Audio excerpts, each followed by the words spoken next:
지난주에 우리가 그 존재가 무한하시고 영원하시고 불변하신 하나님, 성품 역시도 무한하시고 영원하시고 불변하신 하나님, 초월하신 영이신 하나님에 대해서 함께 나눴어요. 자, 오늘은 그 하나님은 오직 한 분밖에 없음을 함께 나누겠습니다. 그래서 우리 소유리분답 5번째 질문과 답은 이렇게 이루어져 있습니다.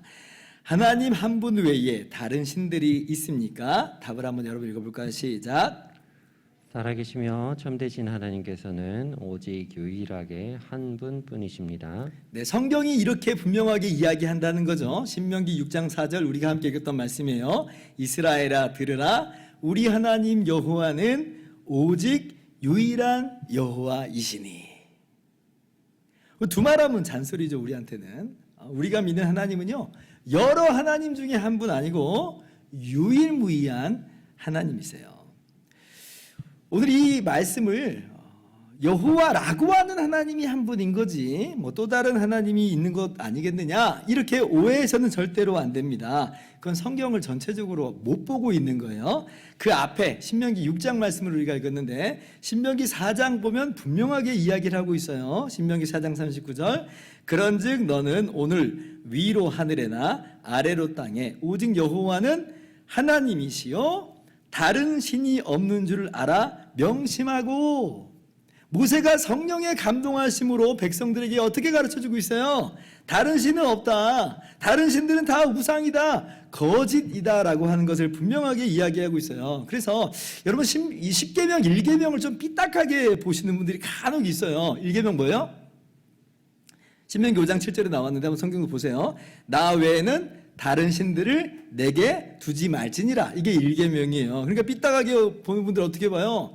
봐라, 다른 신들을 두지 말라고 했지 않느냐, 그러니까 다른 신들이 있을 수도 있다는 말 아니겠느냐, 이렇게 삐딱하게 보고 있어요. 근데 성경을 전체적으로 모르고 하는 이야기예요. 아까 신명기 4장 39절 분명하게 이야기하잖아요. 하나님의 유일하신 하나님 되심을 분명하게 못 받고 있는데 자기 마음대로 듣고 싶은 대로, 자기가 이해하고 싶은 대로 그렇게 이해해버리려고 하는 거죠. 신약 성경도 분명하게 선언합니다. 고린도전서 8장 4절, 그러므로 우상의 제물을 먹는 일에 대하여는 우리가 우상은 세상에 아무것도 아니며 또한 하나님은 한 분밖에 없는 줄 아노라. 하나님 한 분이시라는 거예요. 신약 성경 시대에 지금 그 주변 사람들은 어떤 종교를 가지고 있었어요? 그렇죠. 제우스, 뭐 헬라, 뭐 포세이돈, 이런 신들을 이제 섬겼어요. 오늘날 우리들은 이제 그런 것들을 무슨 뭐 문학 작품으로만 보고 있지만, 뭐 그리스 로마 신화 이렇게 이야기하고 있지만, 당시 세계 속에서는 절대 그렇지 않았습니다. 사람들에게 아주 강력하게 영향을 미치는 종교였어요. 종교. 그런데 바울 사도께서 역시 성령의 감동으로 뭐라고 말씀하세요? 하나님은 한 분밖에 없다. 그런 것들은 당시에 주변 세계에서 다른 사람들이 섬기는 그런 신들, 그런 종교들 뭐라는 거예요? 우상이다, 우상이다. 아무것도 아닌 것이다. 이렇게 분명하게 선언합니다. 그러므로 성경대로 하나님을 믿는 우리들은요, 우리 마음 가운데 분명하게 이 진리를 새겨 넣어야 할 것이에요. 하나님은 오직 한 분이십니다. 성경은 다른 이야기를 전혀 하지 않아요.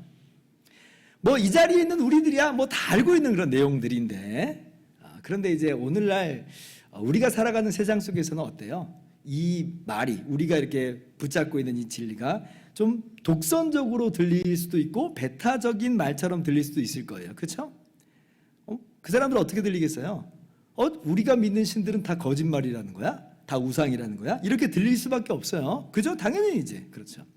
근데 우리가 뭐 불쾌감을 주려고 세상에 대고 또 그분들에 대해서 그렇게 말하는 건 아니에요. 우리는 진리를 진리라고 말하는 과정 중에 어쩔 수 없는 거예요. 아니 한 분밖에 없는데 우리가 어떻게 다른 분들이 있을지도 몰라 어떻게 이렇게 말할 수가 있어요. 예를 들면 태양계에 태양은 하나잖아요. 오직 하나예요. 달이 아무리 용롱하게 빛을 비춘다 한들 태양은 아닙니다. 그러면 우리는 태양은 하나다라고 말을 해야지 태양이 하나가 아닐 수도 있어, 이럴 수 있어요? 안 되잖아요. 그러니까 우리는 어쩔 수 없이 진리를 진리로 말할 수밖에 없는 거예요. 듣는 사람들은 불쾌하게 여길 수도 있지만 어쩔 수가 없는 겁니다. 근데 이제 그러다 보니까 세상 사람들이 우리 막 기독교를 막 공격하죠. 오늘날 이 다원화된 세계 속에서 너희들은 분란과 분쟁을 일으키는 사람들이다. 막 이렇게 우리를 막 비난하고 그렇게 우리를 공격합니다. 또 다른 근데 예를 한번 들어볼게요. 자, 오늘날 코로나가 유행을 하고 있는데 그것보다도 훨씬 더 치명적인 질병이 막 유행한다고 한번 생각을 해보세요. 그런데 이제 유일한 치료제가 개발됐어요. 제가 예를 드는 겁니다. 다른 것들은 아무런 효력이 없어요. 다른 것들을 잘못 투여했다가는 그냥 합병증으로 죽을 수도 있어요. 그런다고 생각을 해보는 거예요. 예를 드는 거예요. 자, 그러면 이 치료제만이 유일한 치료제입니다 라고 말하는 게 분열과 분란을 조종하는 게 될 수 있겠어요? 그렇지 않겠잖아요. 그런 상황 속에서 다른 치료제들도 혹시 효력이 있을지도 몰라 그랬다가는요 정말 치료제 눈앞에 두고도 죽게 만드는 꼴이 될 것입니다. 그래서 지금 이제 유일하냐 아니냐 이게 문제의 핵심이 아니에요. 배타성 자체가 그들이 공격하는 그 배타성 자체가 문제가 되는 거 아니라는 거예요. 위축되지 말라는 거예요. 이게 진짜 치료제냐 아니냐 이게 핵심인 거지 배타성 자체가 문제가 되지는 않아요. 자, 이걸 그대로 갖고 와볼게요. 오직 여호와 하나님만이 유일한 참 하나님이다. 이게 문제의 핵심은 아니라는 겁니다. 그 하나님이 진짜냐 아니냐 이게 문제의 핵심인 것이고 그 하나님 하에 구축된 세계관이 올바르냐 아니냐의 문제로 우리가 접근을 해야지 배타성 하나 가지고는 우리가 공격받을 합당한 이유가 될 수 없다라고 하는 것이죠. 너무 주눅들지 마세요. 자, 그러면 자신만이 유일하신 하나님이라고 하나님이 이렇게 말씀하셨어요. 자, 이게 진짜인지 아닌지가 이제 관건이잖아요. 자, 성경적으로 보면 하나님께서 오늘 이렇게 말씀하신 배경이 있어요. 어떻게 해서 이렇게 말씀하시는가라고 할 때에 여호와 하나님께서 애굽에서 400년간 종살이하던 노예 생활하던 이스라엘을 출애굽시키시잖아요. 출애굽시키시는 것으로 여호와 하나님만이 참 하나님이심을 선포하고 계신 거예요. 자, 이스라엘이 출애굽하는 그 과정을 한번 생각해 보세요. 이스라엘 백성들이 민족들이 자기 역량으로 애굽에서 그 당시 세계 최대 강대국인 애굽에서 출애굽한 거예요? 아니잖아요. 하나님께서 친히 10가지 재앙을 애굽에 내리심으로 말미암아 그리고 홍해를 기적적으로 가르시고 이스라엘 백성을 그 가운데로 행하게 하심으로 말미암아 애굽 군대는 도리어 그 바다에 다 수장되게 하심으로 말미암아 하나님께서 이스라엘을 구출해 내신 거예요. 여기서 이스라엘 백성이 한 거 아무것도 없습니다. 게다가 애굽 땅에 그 당시 얼마나 많은 신들이 있었어요. 무슨 송아지신, 무슨 풍뎅이신, 나일강신, 심지어 태양신 이런 각종 신들이 있었는데 그 소위 애굽의 신들이라고 하는 그런 존재들이 이스라엘이 이렇게 애굽에서 출애굽하는데 어때요? 아무것도 못하잖아요. 너무 무기력해요. 아무것도 못해요. 그렇기 때문에 하나님께서 그 크신 능력으로 이스라엘을 애굽에서 건져내시고 그리고 애굽의 신들이라고 하는 게 무기력함을 증명하시면서 아무것도 아님을 증명하시면서 오직 여호와 하나님만이 유일하신 참 하나님이신 선포하신 거예요. 신명기 4장 34절 35절 자, 어떤 신이 와서 시험과 이적과 기사와 전쟁과 강한 손과 편팔과 크게 두려운 일로 한 민족을 다른 민족에게서 인도하여 낸 일이 있느냐 이는 다 너희의 하나님 여호와께서 애굽에서 너희를 위하여 너희의 목전에서 행하신 일이라 35절 같이요. 이것을 내게 나타내심은 여호와는 하나님이시오 그 외에는 다른 신이 없음을 내게 알게 하려 하심이니라. 이 사건을 통해서 하나님께서 분명하게 가르쳐 주시고자 하는 진리가 있다는 거죠. 여호와 하나님만이 참 하나님이시고 그 외에는 다른 신이 없음을 알게 하기 위함이다. 오늘 본문 말씀이 오직 여호와 하나님만이 유일한 하나님이시다. 당연히 이스라엘 백성들은 아멘 할 수밖에 없을 거예요. 어쩌면 지금 이스라엘 백성들도 400년 동안 애굽에서 종살이하면서 자기도 모르게 이런 다신론적인 세계관에 물들었을지 모르거든요. 그런데 지금 이렇게 이스라엘을 출애굽하시는 것을 볼 때에 깨닫는 거예요. 아하, 아니구나. 애굽의 신들 다 우상들이구나, 거짓이구나. 오직 여호와 하나님만이 참 하나님이구나 라고 하는 것을 깨닫는 겁니다. 그래서 모세가 오늘 다시 한번 분명하게 재확인시키는 거예요. 지금 딴 생각하지 말라는 거죠. 세상과 타협하지 말라는 거예요. 하나님만이 유일하신 하나님이시다. 이게 성경적인 진리예요. 자, 보너스로 두 번째. 철학적으로 봐도 하나님은 오직 한 분이시라고 하는 것을 우리가 쉽게 알 수가 있어요. 한번 생각해 보세요. 이 존재하는 우주, 자 그리고 우리 인격적인 인간이라고 하는 이 나타난 현상을 한번 주목해 보세요. 어떻게 우주가 존재할 수 있을까? 그리고 이 우주 가운데 어떻게 우리 인격적인 존재, 우리 인간이 그렇게 인격으로서, 가치 있는 인격으로서 존재할 수 있는가? 이게 지금 역사 속에서 수많은 철학자들이 고민했던 주제들인데요. 어떻게 그럴 수가 있겠어요? 한번 생각해 보세요. 어떻게 우주가 존재할 수 있고 이 우주 가운데 가치 있고 인격적인 우리 인간이라는 존재가 있을 수 있는가? 다른 것으로는 불가능합니다. 하나님, 유일하신 하나님이 온 우주 만물을 창조하신 것이고 인격적이신 그 하나님이 자기 형상대로 우리 인간을 만드셨기 때문에 인간이 인격을 가지고 있고 그리고 그것이 가치 있다라고 이야기하는 거예요. 이것이 성경에서 이야기하는 거예요. 철학에서도 부인할 수가 없습니다. 물론 고대로부터 어떤 철학자들이 하나님이라는 존재가 처음부터 있었던 게 아니고 물질이 처음부터 있었던 것이야 이렇게 말하는 철학자들도 있긴 있었어요. 이거 유물론이라고 그럽니다. 그러니까 이제 그들은 하는 말이 뭐냐면 비인격적인 물질을 하나님 수준으로 이렇게 올려놓는 거예요. 그런데 이게 두 가지 방면으로 공격을 받습니다. 첫 번째는 유물론자들이 지금 자랑하고 있는 현대 과학에 의해서 공격을 받게 됐어요. 관찰해 보니까 물질이 영원한 줄 알았거든요. 시작점이 없는 줄 알았거든요. 처음부터 있는 건 줄 알았는데 물질에게 시작점이 있다는 걸 관찰하게 된 거예요. 그게 진짜냐 아니냐는 둘째치고 과학적으로 자기들이 보니까 그렇게 됐어요. 그러니까 지금 스스로도 지금 당황하게 됐습니다. 아니 물질이 시작점이 있다니 어떻게 이럴 수가 있는가? 두 번째, 어떤 측면에서 또 공격을 받게 되냐면 그럼 물질이 처음부터 있었다 그러면 이런 물질에서 어떻게 인격이라는 게 나올 수 있느냐? 비인격적인 물질에서 인격이 나올 수가 있어요? 안 돼요. 물질에서 나올 수 있는 것은 인격이라는 망상이 나오는 거지 물질밖에 없다면 망상이 나오는 거지 우리가 그냥 가치 있다라고 착각하는 거지 이 인격이라고 하는 거는 물질이 변화되는 과정 가운데 잠깐 신기루처럼 나타났다가 사라지는 거예요. 인간에게나 의미가 있어요. 그죠? 그러니까 결국 이 유물론자들은 인격을 비인격화하게 되어 있습니다. 그건 상대적인 것이고 인간에게나 의미 있고 어떤 이 사랑, 희생 이런 우리가 아주 탁월하게 보는 가치들 있잖아요. 그거 다 망상이 돼버리는 거예요. 물질의 하나의 변화에 불과하지 그 자체가 의미가 있는 게 아니다. 그러다 보니까 궁극적으로 내포하는 게 뭐냐면 인간이나 짐승이나 똑같아요. 그죠? 다 물질의 변화예요. 인간이나 벌레나 똑같아요. 세계관이 그렇게 구축돼 버린다는 거예요. 유물론 세계 속에서는. 근데 그렇게 말하기는 스스로도 굉장히 부담스럽지 않겠어요? 유물론자들이. 그죠? 그러니까 스스로 막 딜레마에 빠지죠. 인간이 가치 없다고 말하든지 다 똑같다고 말하든지 아니면 인간이 가치 있다고 하고 유물론을 폐기하든지 이런 딜레마 속에 있는 것입니다. 그러니까 이 유물론이 오늘날 굉장히 활성화된 것처럼 보이지만 사실 그들이 갖고 있는 기반이요 굉장히 허약해요. 너무 우리가 거기에 대해서 두려워할 필요가 없다.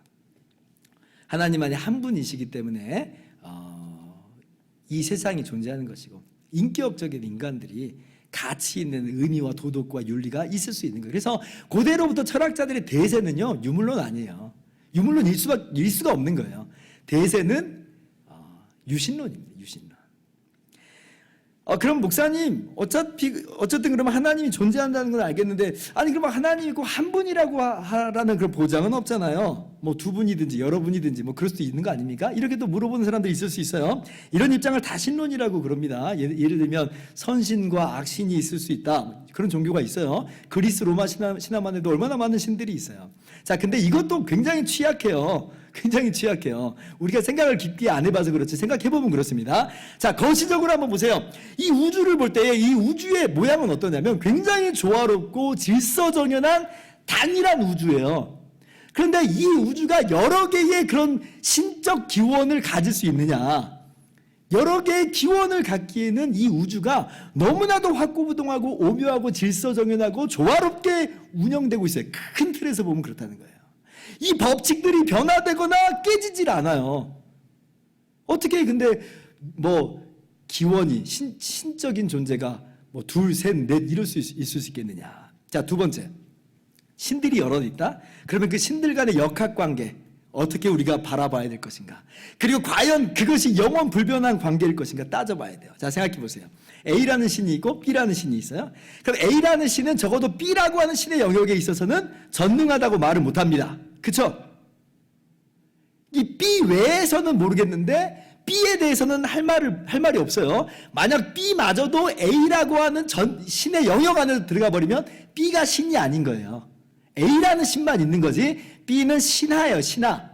그 신의 신하지 결코 신은 아닙니다. 결국 그거는 이제 A라고 하는 신의 유신론인 거예요. 유일신이에요. 근데 A라고 하는 신의 방불한 B신이 있다. 그러면요 A신은 B신에 의해서 제약을 받는 거예요. 제약을. 어떤 의미에서든지 어떤 영역에서든지 한계가 있어요. 한계가. 그러면 절대적인 의미에서 전능하신 신이 있을 수 있느냐? 다신론 세계 속에서 없어요. 불가능해요. 그렇기 때문에 이게 굉장히 여러 가지 문제를 파생시키는데 첫 번째는 윤리와 도덕에 절대 가치가 부여되질 않아요.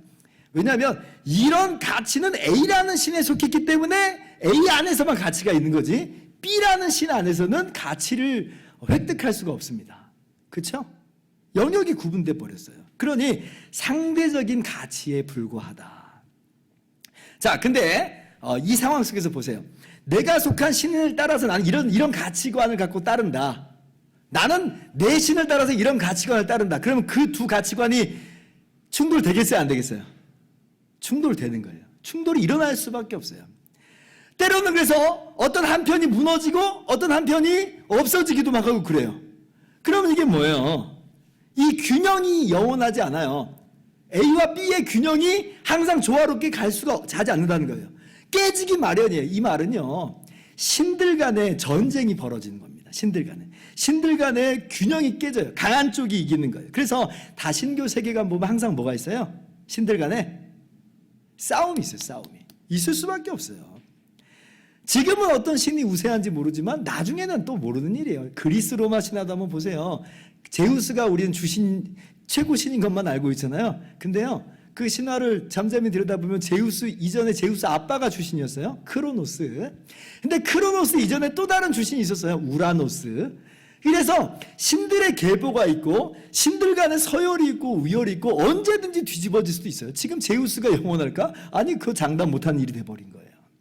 그러니까 다신론 세계에서는 이 사람들 간에 신들 간의 다툼과 혼란이 있고 사람들 간의 다툼과 혼란으로 있을 수밖에 없다. 절대 가치 이런 건 없다.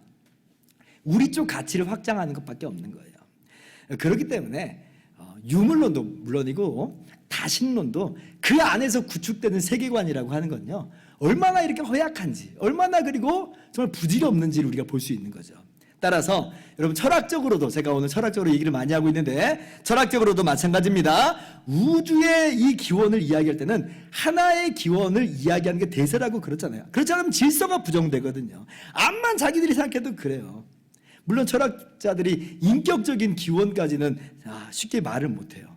인격적인 기원자까지 말 못하지만 그러나 인격도 그래요. 인격적인 하나님을 얘기 안 하면 인간의 가치와 도덕과 윤리가 신기루가 되어버리니까. 그래서 여러분 배타적이다, 유일하다라고 하는 것 때문에 공격되는 것은 그것은 부질없는 공격이라고 하는 것이죠. 철학적으로도 그래요. 그러나 성경적으로는 분명하게 선언해요. 오직 하나님만이 유일하신 하나님이시다. 그 하나님이 온 우주 만물을 창조하셨다. 그래서 창세기 1장 1절에 하나님께서 모세를 통해서 알려주신 진리가 뭐예요? 태초에 하나님이 천지를 창조하시니라. 온 우주 만물을 창조하신 분은 유일하신 그 하나님 여호와 하나님이시다라고 하는 거예요. 신명기 4장 32절 말씀도 한번 보세요. 같이 읽어봅시다. 시작. 내가 있기 전 하나님이 사람을 세상에 창조하신 날부터 지금까지 지나간 날을 상고하여 보라. 하늘 이 끝에서 저 끝까지 이런 큰 일이 있었느냐? 이런 일을 들은 적이 있었느냐? 자 보세요. 하나님이 세상을 창조하신 날부터 분명하게 뭘 얘기해요? 이 신명기 말씀 속에서 계속 이야기하는 건 하나님 유일하신 하나님이다. 그리고 하나님은 세상을 창조하신 분이다. 분명하게 이야기하고 있습니다. 그러므로 우리가 확고부동하게 고백해야 돼요. 여호와 하나님만이 유일하신 참 하나님입니다. 세상에서 우리를 두고 뭐라고 말하든지 간에 세상에서 우리 보고 너네 독선적이야 배타적이야 아무리 그렇게 우리를 조롱하고 비아냥거릴지라도 우리는 진리를 진리대로 말하는 것뿐이에요. 오직 하나님은 유일하신 참 하나님이다. 혹시 다른 신이 있을지도 몰라.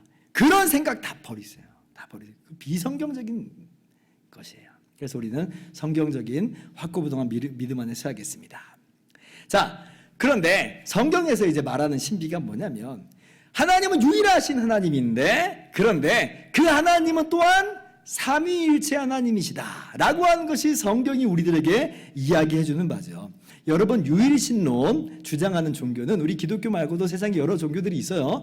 이슬람교도 유일신론이고 유대교도 유일신론이에요. 그런데 우리는 그들의 유일신론과 달라요. 성경이 뭐라고 말하냐면 하나님 유일하신 하나님이다. 그런데 성부와 성자와 성령 세 위격으로 계신다.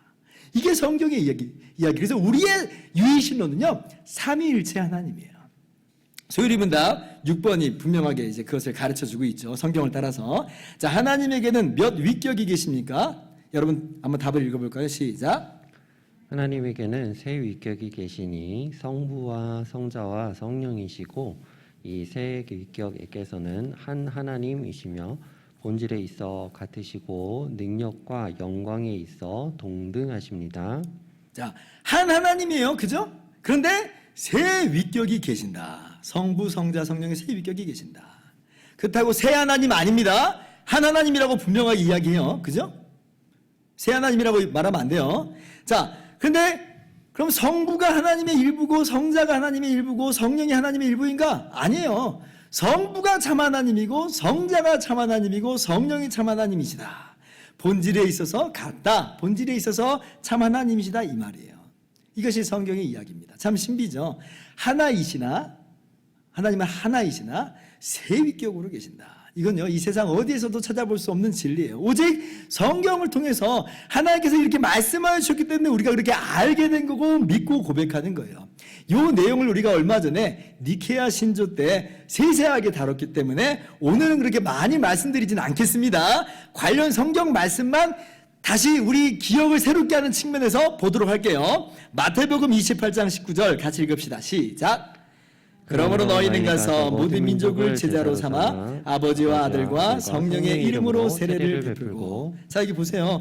한 하나님의 이름이 아니라 삼위의 이름으로 세례를 주라 그러죠. 성부와 성자와 성령의 이름으로 하나님의 삼위이심을 분명하게 이야기한다는 거예요. 자, 그런데 여기 보면 이름이라고 하는 이 단어가 이름들 이렇게 쓰여 있지 않아요. 성부와 성자와 성령의 이름들로 이렇게 안 돼 있다는 거예요.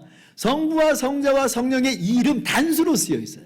이름으로, 그 이름으로 세례를 주라. 하나님은 하나이시다라고 하는 걸 또 이 말씀이 동시에 보여주고 있죠. 하나이시나 세 위격이시다. 자, 예수님의 한 하나님이 참 하나님이심에 대해서 또 한번 봅시다. 요한일서 5장 20절 시작. 또 아는 것은 하나님의 아들이 이르러 우리에게 지각을 주사 우리로 참된 자를 알게 하신 것과 또한 우리가 참된 자 곧 그의 아들 예수 그리스도 안에 있는 것이니 그는 참 하나님이시오 영생이시라. 네, 예수님은 참 하나님이시오 영생이시다. 요한복음 1장 1절에도 태초에 말씀이 계시니라 이 말씀이 하나님과 함께 계셨으니 이 말씀은 곧 하나님이시라. 이 말씀이 육신이 되어서 이 땅에 오신 분이 예수님이다. 그렇게 이야기하잖아요. 많은 구절들이 있는데 한 구절만 뽑아봤습니다. 성령의 참 하나님 되심. 우리가 어떤 구절인지 기억나시는지 모르겠어요? 자, 사도행전 5장 3절 4절. 베드로가 이르되 아나니아야 어찌하여 사탄이 내 마음에 가득하여 내가 성령을 속이고 땅값 얼마를 감추었느냐. 4절 같이요. 땅이 그들이 있을 때에는 내 땅이 아니며 판 후에도 내 마음대로 할 수가 없더냐. 어찌하여 이 일을 내 마음에 두었느냐. 사람에게 거짓말한 것이 아니요 하나님께로다. 자, 아나니아와 삽비라가 성령을 속였다 이렇게 얘기해요. 자, 그런데 4절 보니까 하나님께 거짓말했다 그렇게 이야기하죠. 성령께서 참 하나님이심을 오늘 말씀이 분명하게 이야기하고 있다라고 하는 것이에요. 자, 아버지와 아들이 하나이신 것에 대해서 한 구절만 더 봅시다. 요한복음 10장 30절 보면 예수님이 이렇게 말씀하세요. 나와 아버지는 하나이니라 하신대. 성부와 성자가 한 본질이라고 하는 거예요. 한 하나님이다. 그래서 삼위일체라고 하는 이 단어 자체가 성경에 나와 있지는 않아요. 그러나 성경이 계속 말씀해 주는 바는 뭐예요? 하나님은 유일하신 하나님이다 이렇게 이야기했는데 또한 함께 이야기해 주는 바는 뭐냐면 성부와 성자와 성령 하나님 세 위격을 자꾸 이야기를 해줘요. 또 하나이시다라고 또 이야기해요. 그러므로 우리가 그렇게 고백하는 거예요. 삼위일체 하나님이다. 하나님의 본질은 하나세요. 그런데 하나님의 위격은 세 위격이시다. 이것이 삼위일체입니다. 그래서 이 세세한 내용은 니케아 신조 때 했으니까 안 한다고 했지만 오늘 제가 여러분과 집중적으로 다루고 싶은 내용은 뭐냐면 이 삼위일체 교리가 가져다주는 놀라운 진리에 대해서는 조금 더 강조할 필요가 있어요. 오늘 이건 좀 우리가 다뤄보도록 하겠습니다. 자, 네 가지를 생각할 텐데 첫 번째, 삼위일체 교리는 하나님의 완전성을 가장 밝게 깨닫게 해주는 교리예요. 하나님의 완전성. 자, 지난주에 제가 하나님의 사랑이라고 하는 성품을 집중했죠. 하나님의 사랑이 무한하고 영원하고 불변하시다 엄청 강조했어요. 자, 그런데 이 사랑이라고 하는 하나님의 성품은요, 삼위일체 아니고서는 나올 수가 없어요. 유일하신 하나님, 한 하나님이라고 하는 개념 속에서는 사랑이라고 하는 개념이 못 나옵니다. 왜요? 사랑은 필연적으로 뭘 요구해요? 사랑의 대상을 요구하거든요. 관계적인 개념이에요. 그러니까 사랑이라고 하는 성품이 하나님의 성품이라고 이야기할 때는 반드시 대상이 설정돼 있어야 돼요. 근데 그냥 유일하시다라고 말하면 사랑이라고 하는 개념이 하나님의 성품으로서 완전하신 성품으로 나타나질 않는다. 나온다 한들 세상을 창조하신 이후에 그 세상을 사랑하신다라고 하는 가변적 사랑에 불과해요. 그렇죠? 없다가 생긴 거니까. 게다가 그걸 하나님의 본질처럼 말해버리면 하나님의 본질도 변해버린다는 이야기가 돼버려요. 그러니까 하나님의 이 성품의 완전성, 사랑이라고 하는 것을 특별히 중점적으로 이러한 하나님의 성품이 완전하다, 변함이 없다라고 말할 때는 삼위일체 하나님 안에서만 이것이 올바르게 설명이 되는 것이다. 삼위 하나님은요, 영원히 계신 분, 성부, 성자, 성령이 영원전부터 존재하세요. 삼위간에 그래서 항상 서로 상호간에 사랑하세요. 완전한 사랑이 있어요. 그러므로 삼위일체 하나님만이 이러한 관계적 성품까지도 올바르게 보여준다라고 하는 것이죠. 둘째, 하나님이 지으신 세상의 관계성과 다양성과 조화로움도 우리가 삼위일체 안에서만 바르게 이해할 수 있어요. 한번 생각해 보세요. 세상에 어떻게 이렇게 다양한 존재들이 존재하며 또 이 다양한 존재들이 얼마나 그 관계를 이루며 조화롭게 통일된 질서 안에서 살아가는가. 이것이 죄로 인해서 부패해버리고 깨진 상황 속에서도 크게 보면 조화롭게 지금 흘러가고 있거든요.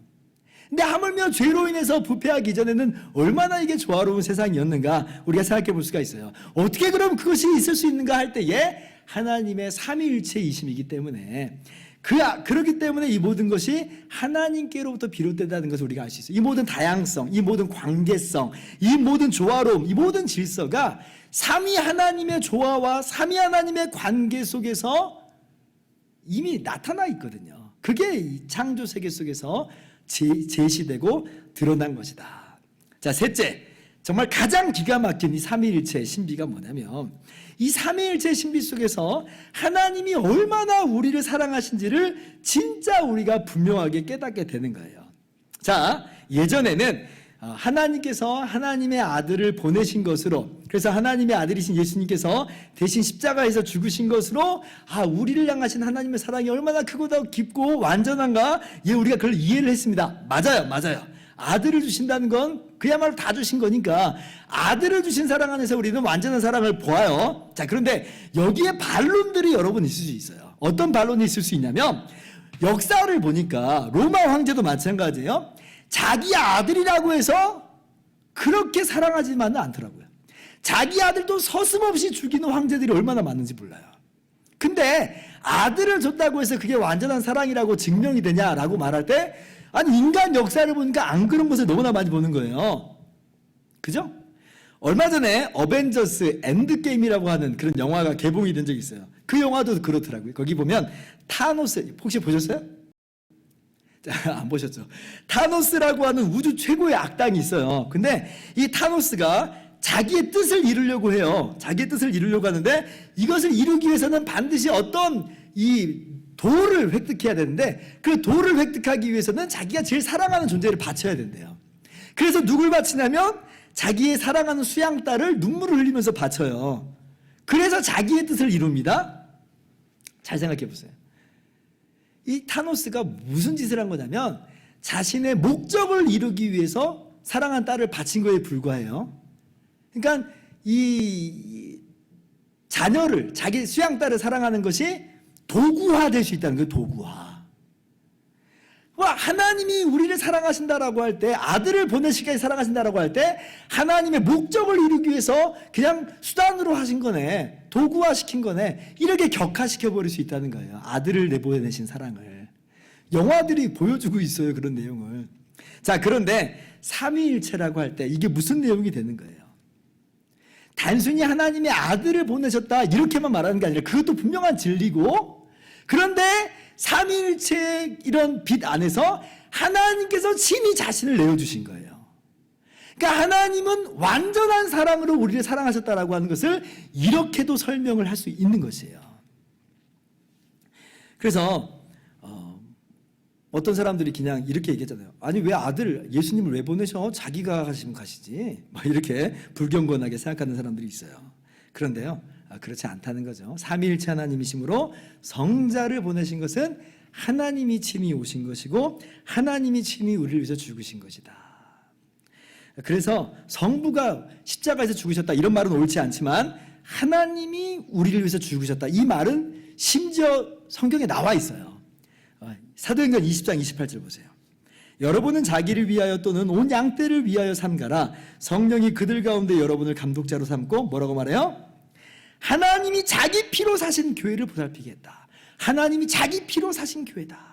하나님이 대신 죽으셨다라고 하는 그런 표현을 감히 쓰고 있어요. 감히. 놀랍죠? 그만큼 우리를 사랑하신 것이다. 그래서 삼위일체 안에서 우리는 완전한 사랑을 받았다. 하나님 당신을 우리 가운데 쏟아 부으셨다라고 하는 그 완전한 사랑을 다시 한번 분명하게 깨닫기를 바랍니다. 자, 그래서 로마서 5장 8절 지난주에 함께 읽었던 말씀, 우리가 아직 죄인 되었을 때에 그리스도께서 우리를 위하여 죽으심으로 하나님께서 우리에게 대한 자기의 사랑을 확증하셨느니라. 여러분 이 말씀을 분명히 붙잡기를 바랍니다. 넷째, 마지막으로 삼위일체 신비가 또 기가 막힌 이유가 있어요. 어떤 측면에서 이 삼위일체 교리가 너무나 기가 막히냐면 우리가 예수 그리스도 안에서 삼위일체 하나님의 영광에 참여하게 됐다는 거예요. 왜냐하면 성자 하나님께서 우리의 인성을 취하셨잖아요. 사람이 되셨다는 것은 우리의 인성을 취하셔서 우리와 하나가 되셨다는 거예요. 자, 그런데 그 예수님이 우리의 인성을 취하셔서 지금 어디에 앉아 계시냐면 하나님 아버지의 영광의 보좌에 앉아 계세요. 우리가 지난주 주일날 함께 읽었던 말씀인데 요한계시록 3장 21절 보세요.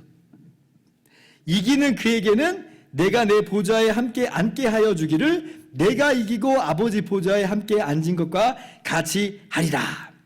자, 예수님이 지금 어디에 앉아 계세요? 성부 하나님 아버지의 보좌에 앉아 계세요. 그죠?